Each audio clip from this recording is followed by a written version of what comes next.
Sunt vechi, domnilor, obișnuiați tragiari. Cu mai mult temei pot spune și eu. Sunt vechi, doamnelor, domnișoarelor și domnilor. Prietenii mei pretind că eu știu despre teatru multe lucruri pe care puțin de mai știu azi. Că am lucrat și am legat prietenii memorabile cu artiști geniali în țară și în străinătate, când am avut norocul să fiu ales președintele Institutului Internațional de Teatru. Și că deci aș fi obligat, ajuns la vârsta când fiecare zi este un cadou ceresc, să împărtășesc câte ceva din secretele, misterele, ciudățenile și surprinzătoarele întâmplări care au făcut istoria teatrului. Ei au convingerea că acest lucru i-ar interesa atât pe spectatorii mei, dar mai ales pe tinerii care se pregătesc să intre în teatru. Am avut prilejul să-l văd pe Laurence Olivier chiar la premiera cu Othello, la Londra. Succesul a fost fulminant. Pe tot parcursul reprezentațiilor, întreaga trupă era vrăjită de interpretarea lui și o spunea după fiecare spectacol. Într-o seară însă s-a întrecut pe sine. A fost atât de extraordinar, mult mai bine decât oricând, încât la finalul spectacolului, întregul ansamblu s-a răduit de-a lungul coridorului care ducea la cabină și l-au aplaudat frenetic. Olivier a trecut pe lângă ei fără un cuvânt și s-a încuiat în cabină. Stupoare! Ce-o fi cu el? Unul dintre cei mai apropiați bate la ușă. Larry, ce s-a întâmplat? Deschide-te, rog. Ușa se deschide. Nu înțeleg ce s-a întâmplat.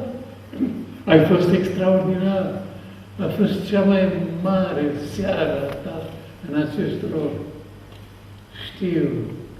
Știu, răspunde el, dar tocmai de asta sunt disperat, fiindcă nu știu cum am făcut ca să mai pot face și altă dată. Un tragedian francez spunea că în asemenea seri Dumnezeu ți-a pus un deget pe frunte. Am avut și eu parte de o asemenea clipă de grație când am jucat revizorul la Moscova. Lucian Pintilie, care era în sală, pretinde că în scena Beției intrasem într-o stare de imponderabilitate. Da, teatrul e plin de misterii. De ce o zecime de secundă de ezitare anulează cea mai explozivă replică de haz? De ce tusea unui spectator poate distruge un moment de artă construit cu trud? Învățăm mereu. Învățăm din orice. Marele pictor Cézanne, în 1906, cu un an înaintea morții, spunea: cred că am făcut mici progrese, dar de ce atât de târziu și atât de greu? Marea izbândă a îndelungatei mele vieți este că mi-am păstrat până astăzi starea de elev. Această filozofie de viață ar fi benefică și la scara vieții sociale, căci marea bătălie între inteligență și prostie nu se dă între bine și rău, ci de aceste doi, iar forțele prostiei sunt demențiale și se înghesuie zilnic pe sticla televizoarelor. Tristan Bernard obișnuia să spună: ignoranța face progres. Să căutăm singuri. Bătrânul Mozart îl întreabă pe micul Amadeus, care scria într-un caiet cu portative: ce faci tu acolo? Caut, tata, caut notele care se iubesc. Se poate o mai frumoasă definiția muzicii, să căutăm. Nu vom găsi totdeauna. Am pătruns în clasa în care trona ca o împărăteasă, într-un berjer, înconjurată de toți studenții ei, pentru reexaminare. Am spus cu o concentrare maximă, fără acea emoție care tulbură apele, frumoasa poezie a lui Esenin, Scrisoare mamei. Când am terminat, a urmat o lungă tăcere, care mie mi s-a părut o eternitate. După care, cu vocea ei de stentor, a declarat: Dumneata, dacă ai să fii serios, ai să faci o mare carieră.